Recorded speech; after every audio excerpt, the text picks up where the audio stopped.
नमस्कार दोस्तों, स्वागत है आप सभी का मेरे YouTube चैनल में। तो दोस्तों, आज हम सुनेंगे मनु भंडारी की लिखी कहानी रानी माँ का चबूतरा। खातिर हम क्या करेंगे काका। बच्चों को सुलाते सुलाते देर हो गई। फिर बूढ़ी काकी और घूम कर बोली, काकी, कल धन्नी को भी रानी माँ के चबूतरे पर दिया जलाने के लिए ले जाना। रानी माँ का चबूतरा क्या है? धनी ने कुछ कौतूहल से पूछा। खरबूजे के सूखे बीज छीलते हुए काकी बोली, वाह, कल से तुम यहाँ आई हो और रामी ने तुम्हें चबूतरे की बात भी नहीं बताई। क्या बताएं बेटी, हम भगवान हैं जो रानी माँ के नगर में बसते हैं। बड़ी भागवती नारी है। आज भी मुझे वह दिन याद आता है जो आंखों में आंसू आ जाते हैं। और श्रद्धा से कदर हो बूढ़ी काकी ने काम के बीच में छोड़कर स्वर्ग में बसने वाली रानी माँ को प्रणाम किया। बस्ती वालों के लिए यह कथा कोई नई नहीं थी। फिर भी दत्तचित्त होकर इस कथा को सुनने लगे जैसे पहली बार ही सुन रही हूँ। स्त्रियों का तो ऐसा विश्वास था कि जितनी बार इस कथा को कहेगी या सुनेगी उसका पुण्य बनेगा। हाथों को माथे पर छुआ कर फिर अपना छोड़ा हुआ काम संभाला और काकी बोली, कोई 10 साल पहले की बात होगी। हमारे नगर के सेठ के बेटे पर शीतला माई का कोप हुआ। पानी की तरह पैसा बहाया। वेद हकीमों का तांता लग गया, पर शीतला माई तो कोई और ही खेल खेलने आई थी। वे इन दवाइयों को क्यों शांत होती भला। सब हार गए और शीतला माई बच्चे पर ऐसी जमकर बैठी कि ना उसे मरने दे ना जीने देती। माँ तो सेवा करते करते सूख कर काटा हो गई। ना खाने की सुध न सोने की सुध। भाग से एक साधु द्वार पर आया। रानी माँ की सूरत देखकर ही सारी बात समझ गया। वह कोई ऐसा वैसा साधु नहीं था, शीतला माई का भेजा हुआ साधु ही था। बोला, बेटी, तेरा बच्चा मौत के मुंह में है, पर तेरे प्रताप से ही बचेगा। 7 दिन तू अन्न जल का त्याग कर दे, तेरा बच्चा उठ खड़ा होगा। रानी माँ के प्राण तो पहले ही आंखों में आए थे, उस पर 7 दिन अन्न जल का त्याग। सबने बहुत समझाया कि साधु की बातों में मत जाओ, पर वह नहीं मानी, सो नहीं ही मानी। 7 दिन बाद बच्चा तो उठ खड़ा हुआ, पर रानी माँ जाती रही। काकी का गला भर आ गया। पास बैठी फूलों में आंचल और आंसू पोंछ डाले। धनी, जिसने अभी तक बच्चे की सूरत नहीं देखी थी, उसके मन में जाने कौन सा शूल चुभने लगा। काकी ने टूटा सूत्र जोड़ते हुए कहा, सारा गांव इकट्ठा हुआ उस देवी की दर्शन करने को। अर्थी ऐसे उठी कि राजा महाराजाओं को भी नहीं उठती। नगर सेठ ने बहू बीच में ही बात काट कर फूली बोली, केसर की चींटी की बात तो कही नहीं। फिर उसने कुछ इस भाव से धन्नी को देखा, मानो कह रही हो, इस घटना की राई रत्ती बात केवल काकी ही नहीं, वह भी जानती है। हाँ बेटी, जब उसकी अर्थी उठी तो आसमान से केसर की बूंदें बरसी थी। और तमाशा देखो, इतनी भीड़ में क्या मजाल जो एक छींटा भी दूसरे पे पड़ जाए। बस खाली अर्थी पर ही पड़ रहे थे छींटे। फिर सेठ जी ने अपने बगीचे में रानी माँ की याद में एक चबूतरा बनवाया। हर पूर्णमासी को नगर की औरतें वहां दिया जलाने के लिए जाती हैं, अपने बच्चों की मनौती मानने के लिए। रामी ने जरा काकी की ओर झुककर फुसफुसाते हुए स्वर में कहा, धन्नी को भी इसलिए बुलाया है काकी कि कल इससे दिया जलवा दूंगी। ब्याह को 4 साल होने आए हैं, अभी तक कोखी नहीं फली। 1-2 साल और बीत गया तो वह किसी और को घर में डाल लेगा। जरूर दिया जलावा। भगवान करेगा तो साल बीतते ना बीतते गोद में बाल गोपाल खिलने लगेगा। रानी माँ का आशीर्वाद कभी अकारत नहीं जाने का। धन्नी लजा गई। साथ उसने यह भी महसूस किया कि यहाँ आकर उसे अच्छा ही किया।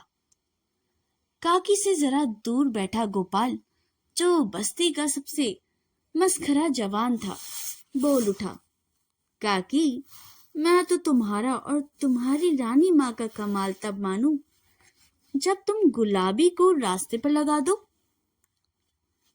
नाम मत ले इस चुड़ैल का मेरे सामने। वह कोई माँ है? कसाइन है, कसाइन। नहीं तो रानी माँ के चबूतरे में तो वह ताकत है कि पत्थर में भी ममता उपज जाए। वह तो हेकड़ी वाली ऐसी कि कभी उधर मुंह भी नहीं करती। भगवान करे उसका सत्यानाश हो जाए। सारी बस्ती पर किसी दिन पाप ला देगी।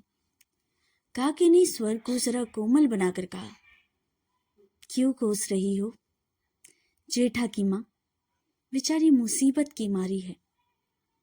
तुम्हारा तो दूध ही झरता रहता है, उसके लिए बड़ी मुसीबत मारी है। गुलाबी के प्रति काका की इस सहानुभूति से चिढ़कर काकी बोली, मुसीबत की मारी है कि सारी बस्ती मदद करने को तैयार है, पर वह तो हेकड़ी वाली ऐसी कि अपना ठेगा ऊपर रखेगी। अरे मैं तो कहती हूँ, जो अपने आदमी को झाड़ू मारकर निकाल दे वह किसकी सगी होगी? अब आदमी तो उसका ही था, ऐसा ही मारकर निकाल दिया जाए। वह पसीना बहाकर कमाती और वह घर बैठा दारू पीता। आखिर उसे 2 बच्चे भी तो पालने थे। काकी ने फिर गुलाबी का पक्ष लिया। काकी तैश में आ गई और बात रानी माँ से सरक कर गुलाबी पर आ गई। बड़े बच्चे पाल रही है मुझ मौसी। सवेरे उस काल कोठरी में बंद करके जाती है, जो शाम को आकर खोलती है सीधा। गुलाबी के बगल की कोठरी में रहने वाली रामी बोली, काकी, धन्नी तो आज ही कह रही थी कि जीजी मुझे दिला दो एक बच्चा, मैं पाल लूंगी। वह क्यों देने लगी? वह तो उनको कोठरी में बंद करके मारेगी। काकी अपना वाक्य पूरा भी नहीं कर पाई थी कि दूर खड़ी एक छायाकृति पास आई और बोली, मारूंगी तो अपने बच्चे को मारूंगी, तेरे बच्चे को तो नहीं मारूंगी।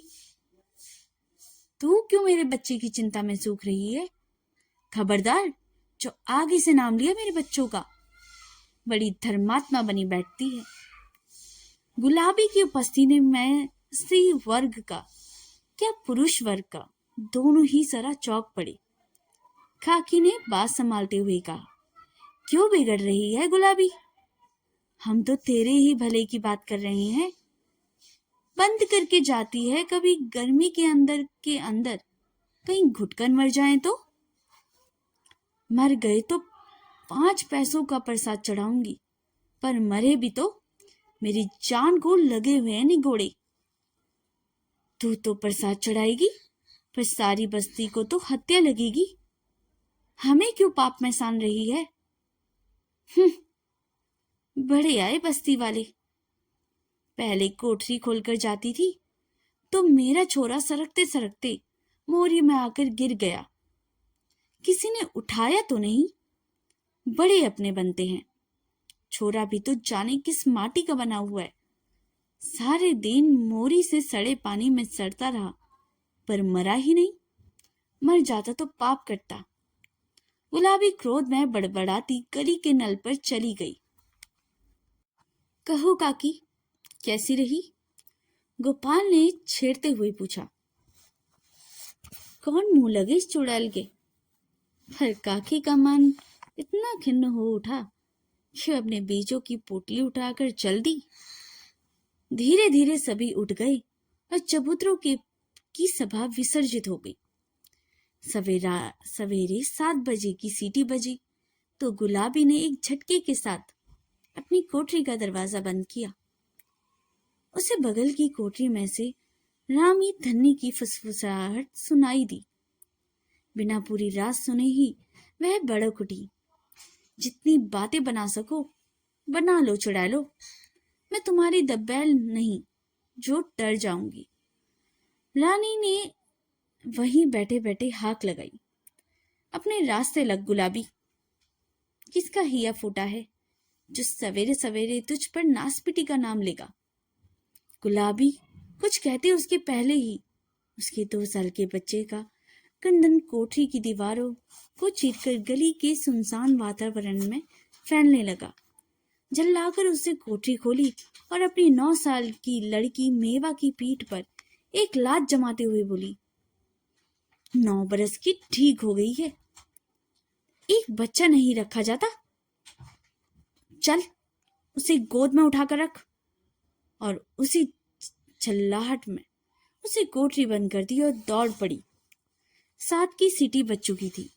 वह जानती थी कि अब यदि वह सारा रास्ता दौड़कर पार नहीं करेगी तो ठेकेदार वहां बैठी अनेक उम्मीदवारों में से किसी को भी काम दे देगा और वह आज की मजदूरी से जाती रहेगी।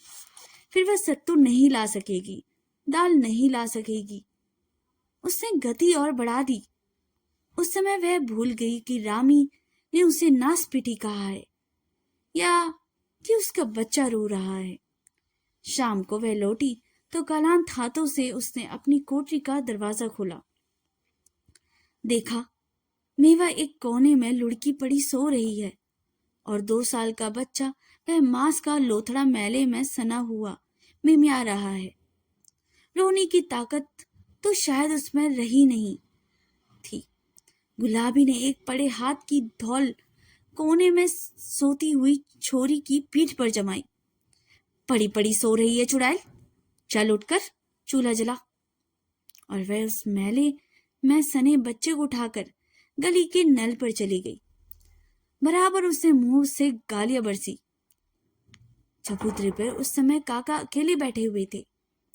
गुलाबी को बड़बड़ाती हुई जाते देखा तो टोक दिया, किसे कोस रही है गुलाबी? अरे कभी तो तू हंस बोल लिया कर। हंस बोलकर मुझे किसी को रिझाना नहीं है। बड़े आए हैं सीख देखने वाले। तुम्हें तो कोस रही नहीं है, कोस रही हूं उस दारूखोर को जो मेरी जान को यह कीड़े मकोड़े छोड़ गया। और मैं तेरे भले की बात कह रहा हूं। 4 जनों के बीच आकर बैठा कर तो तेरा भी मन बहल जाए। और तू तो सबको काटने को दौड़ती है। हाँ हाँ, मैं तो हुई कटखनी। क्यों मेरे मुंह लगते हो? ज्यादा बकवास की तो 2-4 तुम्हें भी सुना दूंगी। बड़े आए हैं दर्द दिखाने वाले। और वह भिन्नाती हुई नल पर चली गई। छोकरे को धोया, कपड़ा धोया और बड़बड़ाती अपनी कोठरी की ओर चल पड़ी। काका ने फिर उसे नहीं टोका। चूल्हे पर दाल चढ़ाकर बच्चे को गोदी में लेकर वह सुस्ताने लगी। सारे दिन की कैद भोग कर मौका पाते ही मेवा कोठरी से बाहर निकल गई। दाल सत्तू तैयार हो गया तो गुलाबी ने मेवा को खाने के लिए आवाज दी। मेवा आई तो उसके हाथों में कांच की हरी चूड़ियां चमक रही थी। गुलाबी की नजर पड़ते ही उसने पूछा, ये चूड़ियां कहां से लाई री? मेवा चुप हो गई। मैं पूछती हूं ये चूड़ियां कहां से लाई? मेवा चुप। सुनाई नहीं देता क्या? बहरी हो गई है। और लताड़ चाटे पड़ गए उसके गाल पर। चोरी करके लाई है ना? आज सब तो चबूतरे पर दिया जलाने गए हैं। किसी के घर से चुरा लाई क्यों? चोटी हरामजादी। मुंह से गालियां और हाथों से चाटे पड़ने लगे। मेवा ने चीख चीख कर सारी गली को सर पर उठा लिया। तभी दिया जलाकर लौटी रामधनी आ पहुंची। अरे अरे, छोरी के प्राण लेगी क्या?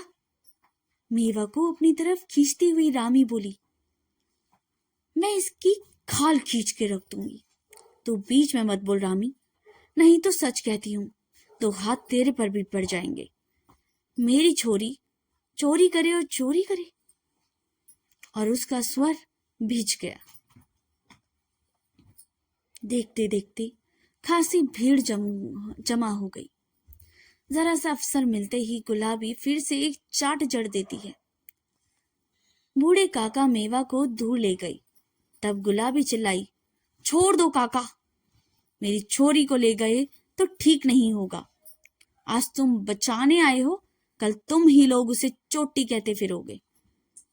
किसी ने स्थिति को संभालने के लिए कहा, चोरी नहीं की है उसने, वह तो रेमू सुर ने उसे दी है। नाहक मार दिया बच्ची को। दी है तो क्यों दी है? हम क्या भिखमंगे हैं जो किसी को दिया पहनेंगे? आज मेरे घर में कोई मूंछों वाला नहीं बैठा है, तो सब लोग भीख देने चले हैं। थू है उन पर, बड़े आए दया दिखाने वाले। मेवा के को काका के पास सुरक्षित समझकर सबने सोचा कि अब इस गुलाबी से बहस करना बेकार है, एक की चार सुनने को मिलेगी। सो सब चुपचाप खिसक गए। धन्नी, जो आज रानी माँ के चबूतरे पर दिया जलाकर जाने कैसी कैसी आशाएं मन में सजो कर आई थी, बोली, जब यह किसी की बात नहीं सुनती ही नहीं, तो तुम लोग क्यों इसके पछड़े में पड़ते हो? जीजी, लड़ाई झगड़ा तो चलता ही रहता है। सवेरे नल पर देखा है, न किसी गाली गलौज होती है, सिर्फ ऑटोवल की नौबत आ गई है। पर सांझ को सब जैसे के तैसे, चार जने रहते हैं तो कहना सुनना तो चलता ही रहता है बहन। गुलाबी की कांच की चूड़ियों के टुकड़े बटोरकर अपने लिए जगह बनाई और बच्चे को लेकर सो गई। उस रात उसके खाना पीना नहीं हुआ। काका मेवा को लाकर छोड़ गए। तब उसे मालूम पड़ गया, पर वह फिर भी कुछ नहीं बोली। एक बात ही उसके मन में घूम रही थी कि उसकी लड़की ने चोरी की है। चोरी पिछले 2 दिन से चबूतरों की बैठक का विषय है सरकार की ओर से खोला हुआ शिशु सुरक्षा केंद्र। काका ने कहा, भगवान भला करे, इस सरकार का सरकारी स्कूल खोल दिए हैं जहां बच्चे मुफ्त में पढ़ लेते हैं। छोटे बच्चों के लिए यह केंद्र खोल दिया है।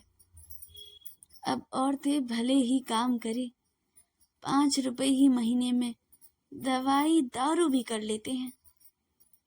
हाँ काका, मैं देख कर आई हूँ, छोटे छोटे पालने बने हैं, ढेर सारे खिलौने हैं, दाइयां हैं। बच्चों को शीशों से दूध पिलाया जाता है, पालनों में सुलाया जाता है, बड़े आराम से रखते हैं। धन्नी ने सोचा, उसको बच्चा होगा तब वही आकर रह जाएगी। उसके गांव में तो ऐसा होगा नहीं।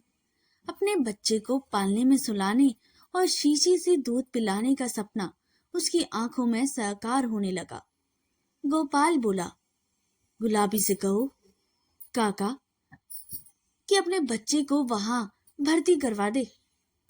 तू ही कह देना, बड़ा आया गुलाबी का हित्तू।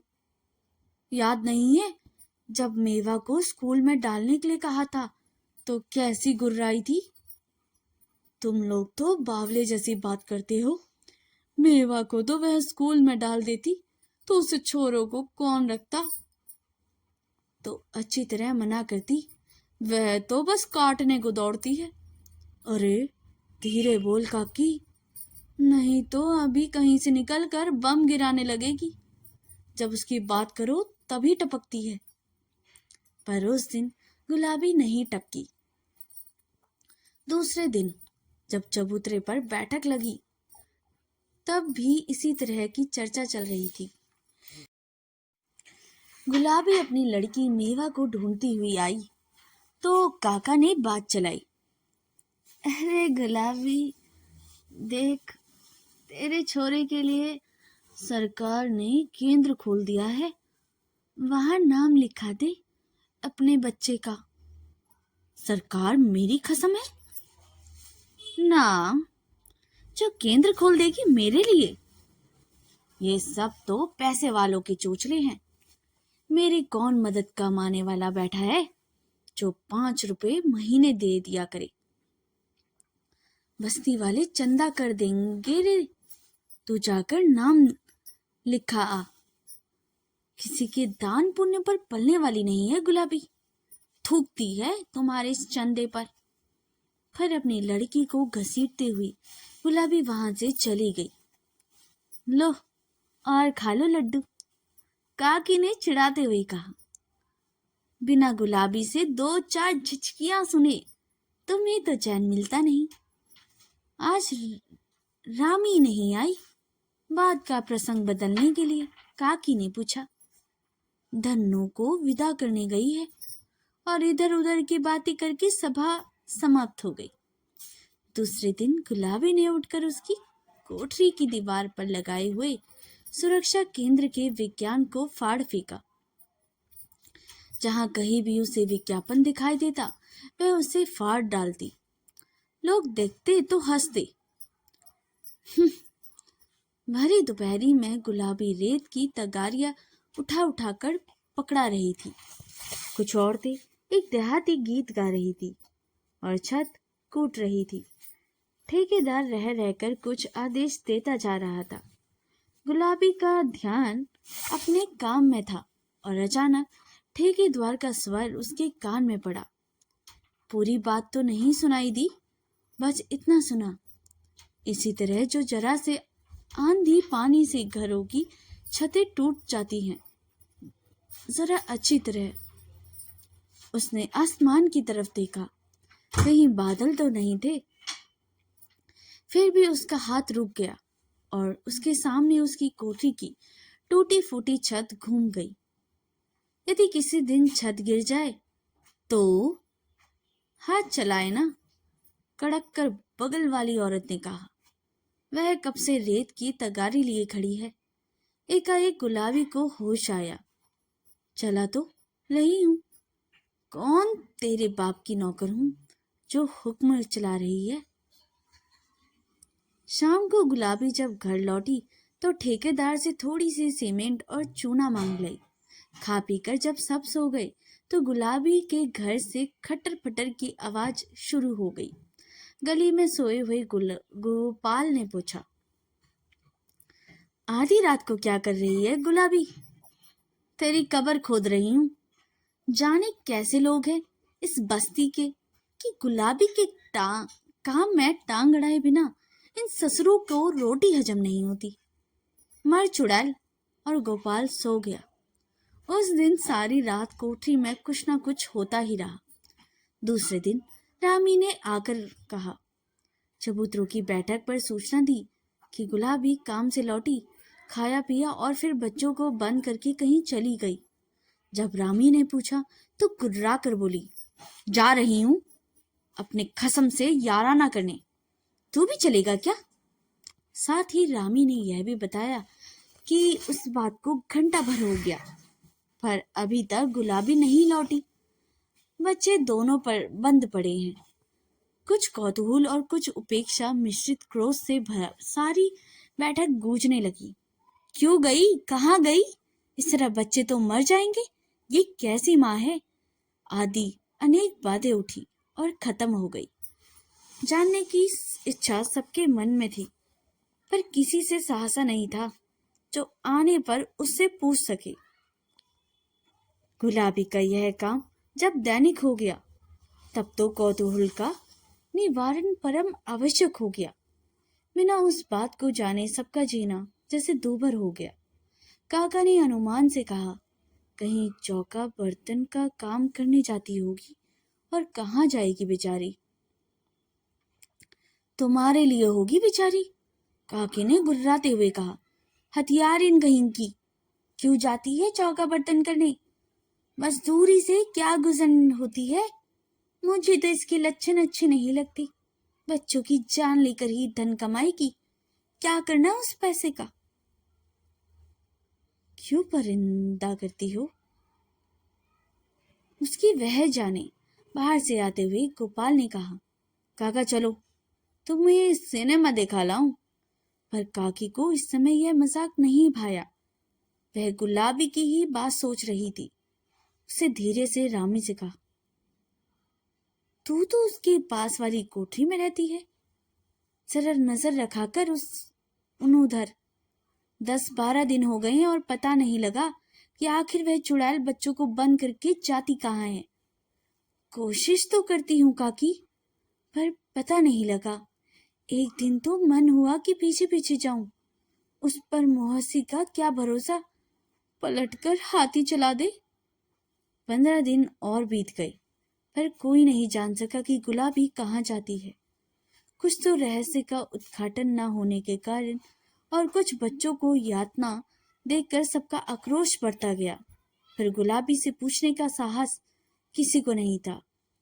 उस दिन भी बैठक में यही बातें हो रही थी कि रामी ने आते ही खुशखबरी सुनाई। देखा काकी, रानी माँ के चबूतरे पर जलाया दिया कभी अकारत नहीं जा सकता। धन्नी के गांव से चिट्ठी आई और उसका बाचपन आखिर दूर हो गया। काकी ने श्रद्धावश रानी माँ के हाथ जोड़ दिए। गोपाल जब भी काकी को इस मुद्रा में देखता है, मजाक करने के लिए उसका मन मचलने लगता है। बोला, काकी, सारी बस्ती पर तो तेरा ही रौब है। तू गुलाबी से दिया नहीं जलवा सकती है क्या?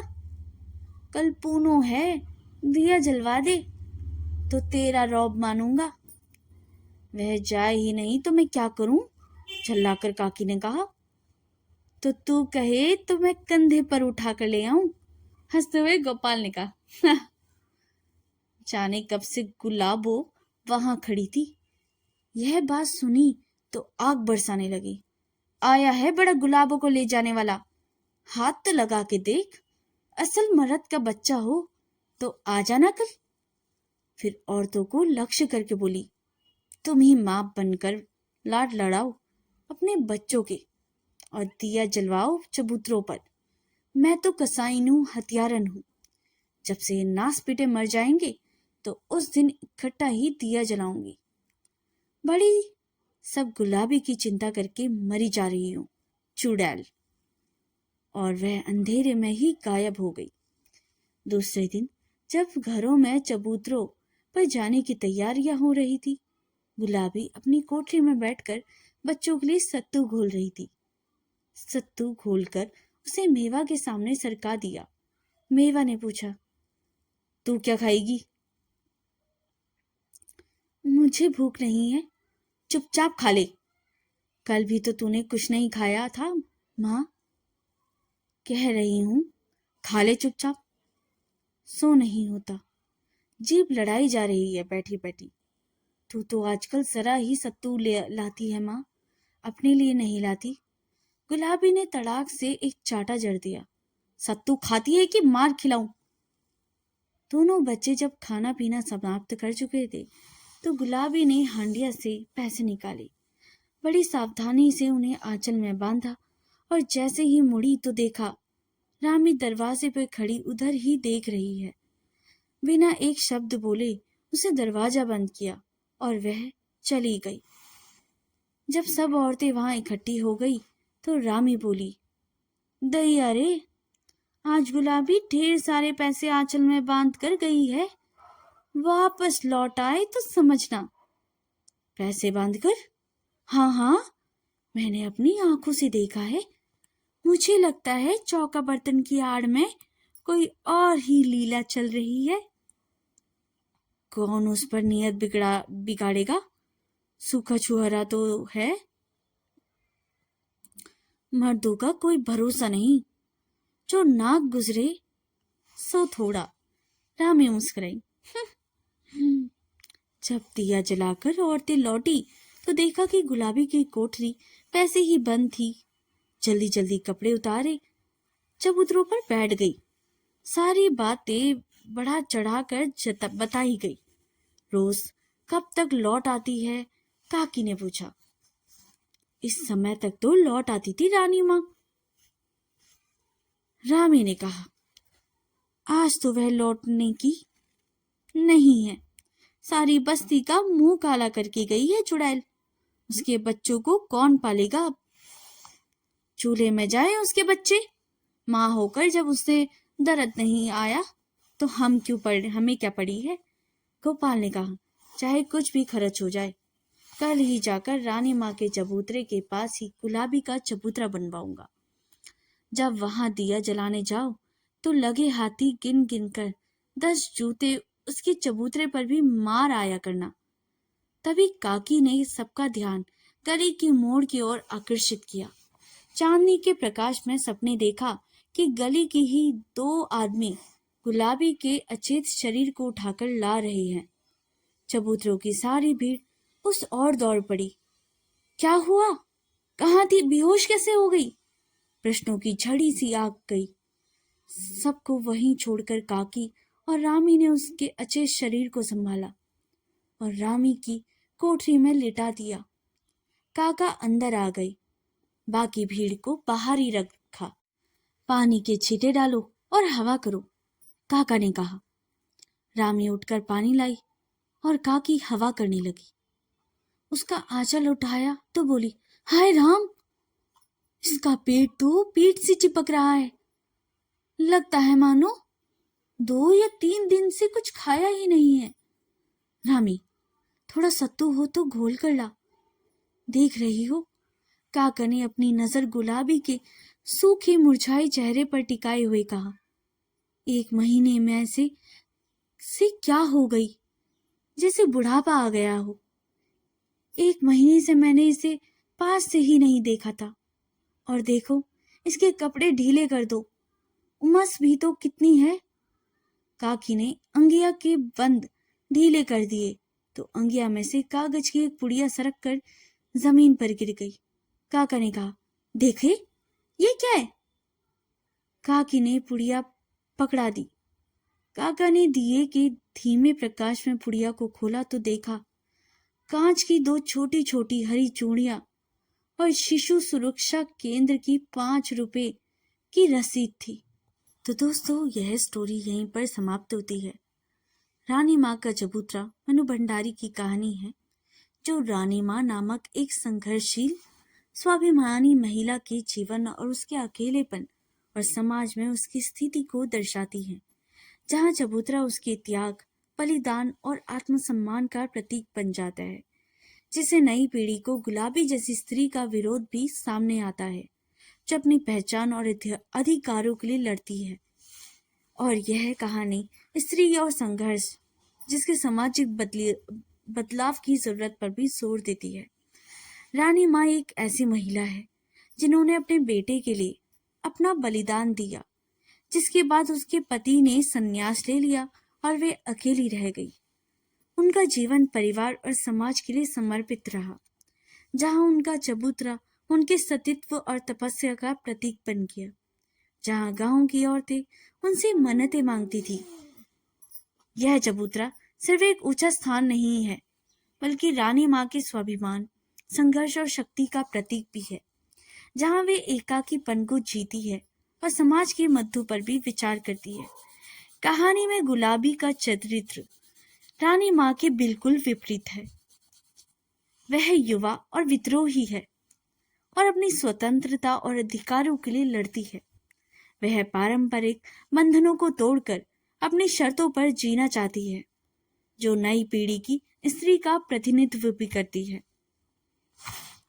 तो दोस्तों, अगर आपको स्टोरी पसंद आई हो तो इसे लाइक, सब्सक्राइब और शेयर करना बिल्कुल भी ना भूलिएगा। मिलते हैं अगली कहानी में, तब तक के लिए धन्यवाद।